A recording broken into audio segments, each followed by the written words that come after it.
നൊയമ്പ് കാലം 5-ാം വാരം ശനി. തിരുവചനം: അവനിത് സ്വമേധയാ പറഞ്ഞതല്ല, പ്രത്യുത ആ വർഷത്തെ പ്രധാന പുരോഹിതൻ എന്ന നിലയിൽ ജനത്തിനു വേണ്ടി യേശു മരിക്കേണ്ടിയിരിക്കുന്നു എന്ന് പ്രവചിക്കുകയായിരുന്നു. യോഹന്നാന്റെ സുവിശേഷം 11-ാം അധ്യായം 51-ാം തിരുവചനം. ജീവിതത്തിൽ നന്മയുണ്ടാകണമെങ്കിൽ നാം സഹിക്കുവാൻ തയ്യാറാകണം.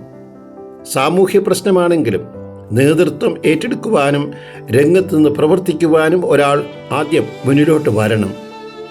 ഇന്നത്തെ സുവിശേഷത്തിൽ ഇസ്രായേൽ ജനത പാവപരിഹാരാർത്ഥം കോലാടിനെ ബലിയർപ്പിച്ചതുപോലെ മനുഷ്യകുലത്തിൻ്റെ പാവപരിഹാരാർത്ഥം യേശു വധിക്കപ്പെടണം, അർപ്പിക്കപ്പെടേണ്ട ബലിവസ്തുവായി മാറണം എന്ന് പ്രധാന പുരോഹിതനായ കയഫാസ് പ്രവചിക്കുകയാണ്.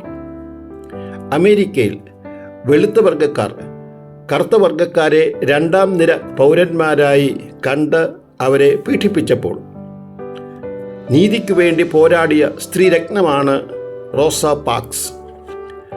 കറുത്ത വർഗ്ഗക്കാർക്ക് ഇരിക്കുവാൻ അനുവാദമുണ്ടായിരുന്ന ബസ്സിലെ സീറ്റിൽ നിന്നും വെളുത്ത വർഗ്ഗക്കാർക്ക് വേണ്ടി സീറ്റ് ഒഴിഞ്ഞു കൊടുക്കുവാൻ ഡ്രൈവർ ആവശ്യപ്പെട്ടപ്പോൾ കൂടെ ഉണ്ടായിരുന്ന 3 പേർ ഒഴിഞ്ഞു കൊടുത്തു. റോസ പാർക്സ് അതിന് തയ്യാറായില്ല. അറസ്റ്റ് ചെയ്യപ്പെടുകയും തുടർന്ന് സുപ്രീം കോടതി വരെ പോയി തനിക്ക് അനുകൂലമായ വിധി സമ്പാദിക്കുകയും ചെയ്തു. ഒരു ബസ് സമരത്തിൽ തുടങ്ങിയ പ്രക്ഷോഭം അമേരിക്കൻ സിവിൽ റൈറ്റ്സ് മൂവ്മെൻറ്റ് വിജയിക്കുന്നതിൽ വരെ നിർണായകമായ ഒരു ഘടകമായി മാറി.